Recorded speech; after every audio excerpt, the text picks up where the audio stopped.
சுத்த நாமத்துக்கு மகிமை உண்டாவதாக. இந்த புதிய நாளை தேவனுடைய கரத்திலிருந்து நாம் ஒவ்வொருவரும் பெற்று நாமும் தேவனும் நாமமாய் ஒன்றாக நெருங்கிய ஒரு தொடர்பு ஐக்கியத்தில் இருந்து கொண்டு இந்த நாளிலே நம்முடைய கிறிஸ்துவினாலே செய்ய வேண்டிய எல்லா காரியங்களையும் செய்து ஜெயத்தை கர்த்தரிடத்திலிருந்து பெற்று ஜெயத்தை கொண்டாடி மகிழும்படியாய் கர்த்தருடைய ஆவியானவர் நம்மை வைராக்கிய வாஞ்சியாய் தங்கியிருக்கிறார். அவர் நம்மை சகல சத்தியத்துக்குள்ளாகவும் நடத்தி வேத வசனத்தின் உறுதிப்பாட்டோடு கூட இம்மட்டும் நம்மை கொண்டு வந்திருக்கிறார். ஆகவே இம்மட்டும் நம்மை கொண்டு வந்து உயர்த்தினதற்கு நாம் எம்மாத்திரம் என்று சொல்லி தாழ்த்தி இந்த நாளை கொடுத்த நம்முடைய நேசருக்கு இருதயத்தின் ஆழத்திலிருந்து நன்றிகளை செலுத்தி இந்த சத்தத்தை கேட்கிறவங்கள் ஒவ்வொருவரையும் பிதா குமாரன் பரிசுத்தாவின் நாமத்தினாலே ஆசீர்வதித்து வாழ்த்துகிறேன். இன்றைக்கு கர்த்தர் ஆதாரமாய் கொடுத்த வேத வசன பகுதியை ரோமர் 8:37 சொல்கிறது. ரோமர் 8:37, இவை எல்லாவற்றிலேயும் நாம் நம்மில் அன்பு கூறுகிறவராலே முற்றும் ஜெயம் கொள்ளுகிறவர்களாய் இருக்கிறோமே. ஸோ நம்மிடத்திலே அன்பு கூறுகிற ஒரு நேசர் நமக்கு உண்டு. அவர்தான் நம்முடைய திரியேக தேவனாகிய பிதா குமாரன் பரிசுத்த ஆவியானவர். ஸோ அவராலே நாம் எல்லாவற்றிலும் முற்றும் ஜெயம் கொள்ள முடியாய் அழைக்கப்பட்டிருக்கிறோம். எப்படி நாமும் ஜெயம் கொள்ளும் என்று பார்ப்போமானால், கர்த்தருடைய ஆவியானவர் நம்மில் தங்கியிருக்கிறார். அவர் சகல சத்தியத்துக்குள்ளாக நம்மை நடத்துகிறபடினாலே அந்த சத்தியமே நம்மை எல்லாவற்றிலும் இந்த உலகத்தின் காரியங்களிலிருந்து பரிபூர்ண விடுதலையை கொடுத்து கொண்டே வருகிறது.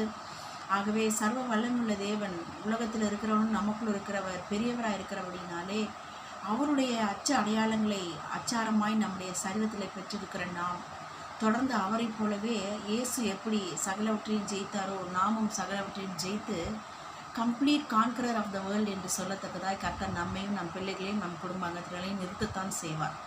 ஸோ இன்றைக்கு பார்க்க இருக்கிற தலைப்பு என்ன என்று பார்ப்போமானால், how our lord or else to whom our lord help to get complete victory.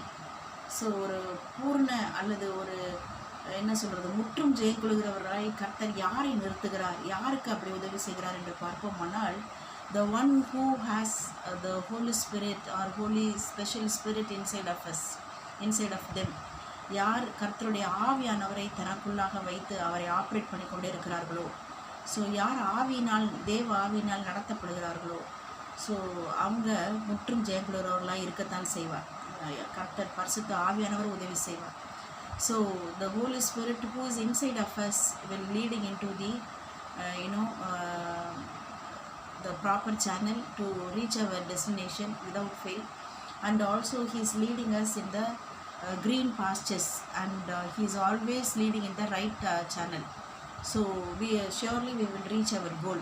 That's the Holy Spirit anointing we are getting inside of us. So the Holy Spirit மூலமா நடத்தப்படுகிறவர்கள் முற்றும் ஜெயம் கொள்வார்கள். Number 2, the one who has the Lord's powerful living loving holy sweet words inside of the mind, heart and the subconscious, those will be lead into the good counsel of Lord. Then that counsel of God's words itself leading them or leading us to the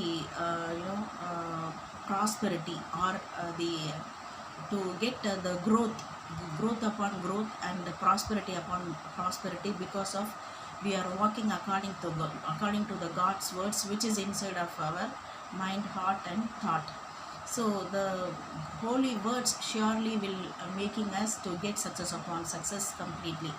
Number 3, வேத வசனம் பரிசுத்த ஆவியானவர் ரெண்டு பேரும் நம்மை முற்றும் ஜெயக்குள்ளவர்களாய் நம்மை நடத்துகிறார்கள். Number 3, who is doing the good works for the Lord and also do serve the Lord or doing ministry for the Lord will always get success upon success, because they are having the fear of the Lord and also they are following the footsteps of Jesus Christ, who is the role model always in front of us. So யாரை நாம் முன்மாதிரியாக வைத்து follow பண்ணுகிறோமோ அவருடைய அடிச்சுவடுகளை நாம் பின்பற்றுகிறபடினாலே ஊழியர் செய்கிறவர்கள், கர்த்தருடைய சேவையை கர்த்தருடைய வேலையை செய்கிற வேலைக்காரர்கள் கண்டிப்பாக முற்றும் ஜெயக்குள்ளவர்களாய் கர்த்தர் நிறுத்துவார். காரணம், தேவனுடைய சித்தம் திட்டம் தீர்மானத்தை 100% நிறைவேற்ற வேண்டும் என்ற தேவ பயத்தோடு அவர் செயல்படுகிறபடினாலே கர்த்தருடைய ஆவியானவர் அவர் ஊழியர் செய்கிறவர்களை கண்டிப்பாக பூர்ண சமாதானத்துடன் காத்து கொண்டு முற்றும் ஜெயம் கொள்கிறவர்களாய் கர்த்தர் நிறுத்துவார்.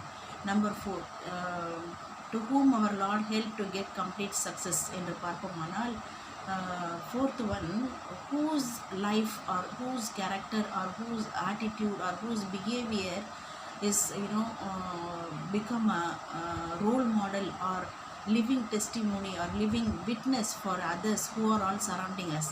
Might be in family, might be in society, might be in a job office location, or might be in traveling duration, or might be in any country or any state or any district, wherever he or she may be, doesn't matter for the Lord. But கர்த்தருக்கு முன்பதாக தன்னுடைய சாட்சியை ஜீவனுள்ள சாட்சியாய் முன்மாதிரியாய் தன்னை நிறுத்துகிறவர்களுக்கு கர்த்தர் கண்டிப்பாக அவர்களுக்கு நல்ல பரிபூர்ண ஒரு வெற்றியை, ஜெயத்தை, முற்றும் ஜெயங்குவதோடாய் நிறுத்தி கொண்டு தான் இருப்பார். காரணம், அவர்களே பூமி எங்கும் சாட்சிகளாக இருக்கிறபடினாலே ஜலம், இரத்தம், ஆவி, இது மூன்றும் அவர்களை குறித்து, அந்த சாட்சியின் ஜீவித்தை காத்து கொண்டு நடக்கிறவர்களை குறித்து சாட்சி கொடுக்குறபடினாலே, எல்லாவற்றுக்கும் மேலாக நம்முடைய மனசாட்சியை நம்மை குறித்து சாட்சி கொடுக்குறபடினாலே கண்டிப்பாக நம்முடைய எல்லா காரியங்களிலும், எல்லா எல்லையெங்கிலும், வீட்டிலும் வெளியிலும், பிள்ளைகளுடைய காரியங்களிலும், ஊழியங்களிலும், வேலை வருமானங்களிலும், பிஸ்னஸ் வருமானங்களிலும், நம்முடைய ட்ராவலிங் இடங்களிலும், எல்லா கண்ட்ரியிலும், எல்லா மாவட்ட மாநிலத்திலும் நாம் சாட்சிகளாக இருக்கிறபடினாலே நாம் முற்றும் ஜெயம் கொள்வோம்.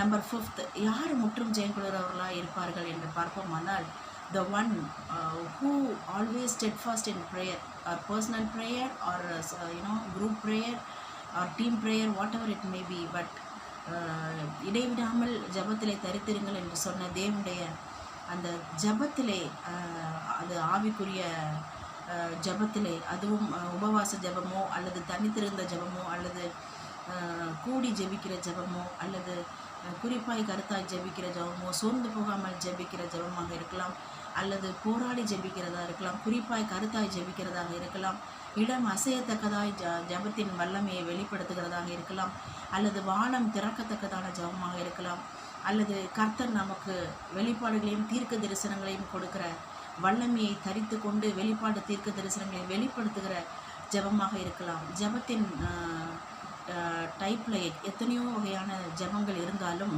தொடர்ந்து ஜபத்திலே யார் தரித்திருக்கிறார்களோ அவர்களுடைய காரியங்கள் முற்றும் ஜெயம் கொள்கிறவர்களாய் கர்த்தர் முடிக்க பண்ணுவார். ஸோ எல்லாவற்றிலும் நம்மோடு கூட இருக்கிற நடத்துகிற நம்முடைய கர்த்தர், அவரிடத்துலேருந்து ஜெயம் வரும்.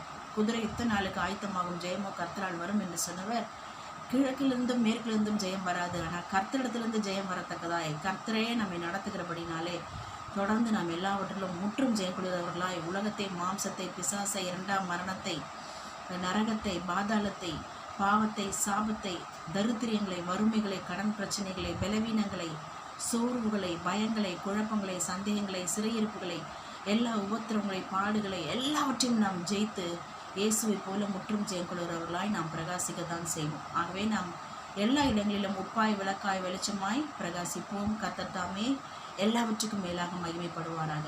ஆமென். God bless you all.